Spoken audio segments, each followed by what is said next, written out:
حميد مجيد. بسم الله الرحمن الرحيم. کتاب الحج د روجې او د اعتکاف د کتابونو نه بعد دا ځان له مستقل د حج کتاب شروع شو. حج الله دې مونږ ناست ملګري اورېدونکي ټول حج شریف له بوتلي. قال الله تعالی د حج په کتاب کې پہلا سورہ آل عمران 90 نمبر آیت نقل کړی دی.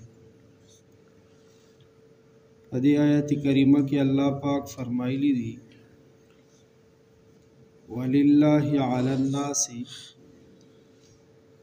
او خاص الله رضا د پاره او خلق باندې فرض دی حج البیت حج کول د بیت الله شریف.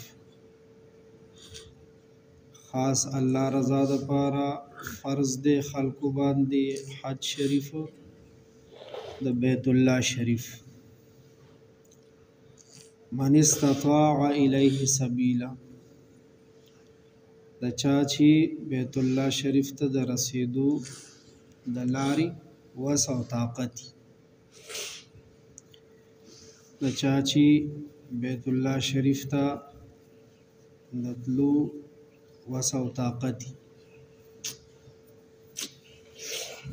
ومن کفر او چا چې انکار وکړو ومن کفر او چا چې انکار وکړو فإن الله غني عن العالمين پس بشکا هغه دی ووري چې الله پاک بے پروا دی ټول عالمونو.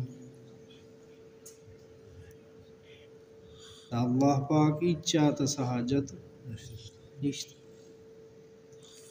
نه د چا په حج وزي او نه د چا په عمره نه د چا په زکات نه د چا په روژه نه د چا په اعتکاف.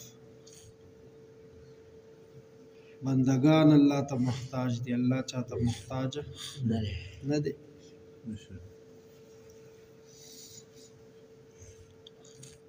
د حج موسم نزدې کېدو والا دی، داخلي ور دپاره شروع کېدو والا دي. ناستو ملګرو کې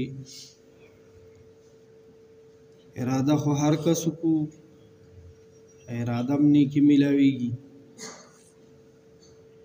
او د حج به څوک اراده نه کوي لکه چې مسلمان یو دی به دا نه غواړي چې زه حج له لاړ شم.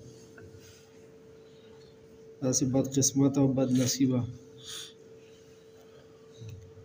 اراده وکړو الله نه وغواړو او چې په چا باندې فرض شوی دی اول فرصت کې دی خپله څومره د حج دپاره منډه کول وي ادې شروع کړي. کاغذي کاروی وي، شناختي کارت جوړول وي، نوی کول وي، پاسپورټ، دا کم کارونه وس کې دي دا وکړلی شي. نور الله پاک وس طاقت ورکولو والا ذات ډېر لوی اهم عبادت دی او ترغیب هم د دې خبرې وچلو ولو حلقو کې تاسو دیندار خلق یې کوم ملګري باندې هم داسې رشته دار باندې سترګې خوږېږي نو د حج دعوت ولا ورکو. کېدای شي زمونږ او ستاسو په دعوت باندې الله پاک څوک حج دپاره بوتلی. اکثرو خلکو باندې فرض وي ورته پام نه چې دا یو عمل دی. د دنیا د مصروفیات ور سره دومره راګیر کړي ولو کې ډوب وي دغې ته اړ پام نه. 1201 نمبر حدیث شریف تے عن ابن عمر رضی اللہ عنہما عبداللہ ابن عمر رضی اللہ عنہما دا حدیث روایت تے ان رسول اللہ صلی اللہ علیہ وسلم قال کہ رسول اللہ صلی اللہ علیہ وسلم فرمائل بنی الاسلام علی خمس د اسلام بنیاد په 5 سيزونو باندې دی. اسلام یې د یو خیمه سره یو عمارت سره تشبیه کو او 5 سيزونه ورلاندې ستنې جوړي بنیاد کور او خیمه یا عمارت بغیر پیلر او بغیر ستنو بیا ودرېدې شي او چې کوم پیلر کمزوري نو هغه طرف بم سي کمزوري وي. اوس خپل مسلمانو باندې نظر واچو. لومبنی پیلر شهادت الله اله الا الله وان محمد رسول الله. د زړه د کومینه د دې خبرې گواهی ورکوم چې نشته د لایق د بندګۍ هیڅوک سوا د یو الله او د زړه نه د دې خبرې گواهی ورکوم چې محمد د الله رښتینی را لېږلی شوی پیغمبر دی صلی الله علیه وسلم. دې ته شهادتین وایي.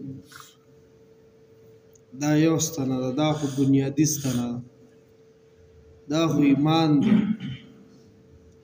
دینه بغیر خو هیڅ عمل قبلیږي نه.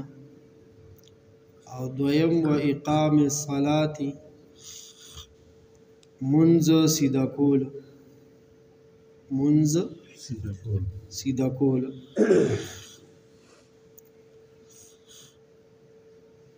دا د جمع پابند مرګرو ته خو یو درخواست دا کوم چې کوشش دا شروع کو چې د اذان نه مخکې جمعات ته راځو. خوښه به دا درته د پیرزورې په طور ویم. ما حدیث لیدلی دی وایي چې څوک د اذان نه مخکې جمعات ته ځي دی عادت دي. ځکه یو کار دی او سمې کول پکار دي که نه. رښتیا وایي زمونږ او ستاسو په سرونو باندې مړي ژوندي چې پراته دي د سهار نه ورته ځان برابرو که نه برابر ځو هله 10-12 بجې چې دغه شانت اهتمام سره څوک اذان نه مخکې جومات ته ځي که نه وایي د ده کرسی به د قیامت په ورځ باندې هغه صحابه کرامو سره نږدې لګېدلي چې کوم په اول ځل مسلمانان شوي سابقین اولینو سره به د شمار کېږي. څومره اسان عمل دی. الله دې اسان کړي. بل مې د منځ د قایمولو په حقله یو حدیث پرونو لیدو.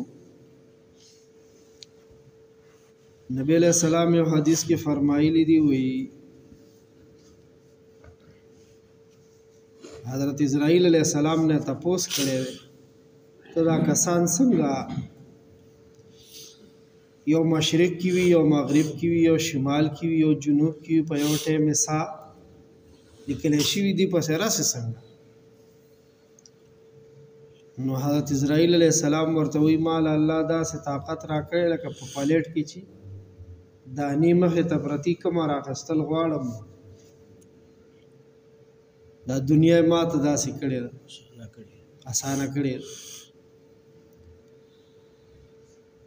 بیا وایي پیغمبر علیہ السلام فرمایلی دي وایي د منځونو وخت کې دا اسرائیل علیہ السلام دا منځګزار داسې ګوري مخې ته دي ورته که نه پلیټ کې دانې دي مخې ته دي ورته چې کوم کسان منځونو لذي د منځونو د وختونو اهتمام کوي نو اسرائیل علیہ السلام هغه نوٹ کوي چې دا پکې منځګزار دا هغه چې کله د ځنکدن وخت راشي نو اسرائیل علیه السلام په دلاسا تر هغه وخته ته نسانی نه اخلي چې تر څو پورې ورته شابه تک کلمه ووایي اسرائیل علیه السلام ورته د دې منځ د برکت څخه چې دا منځ گزار دی مونږ او تاسو په خپل معاشره کې د منځ گزار احترام کوو کنه خو ملایکه خو بیا ډیر کوي نو تر هغه وخت ته نسان اخلي چې تر څو پورې ورته تلقین ورته کوي د سوکنین ور کنه اسرائیل علیه السلام ورته کلمه خو وشابه کلمه او چې شیطان راضی کنه شړی تینا شیطان چې ولجو راضی هغه تینا شړی منځ دومره هم عبادت ته کوشش دا وکړو چې زمونږ او تاسو په کورونو کې یو بالغ هم بالمازه پاتې نشي خوښم او الله نوم په غوښته کې درېمه پیلر و ایتاء الزکات زکات ورکول او سلورم و حج البيت د بیت الله شریف حج کول الله دې زموږ نصیب کی وصوم رمضان او د رمضان روزه ساتل متفق علیه یا الله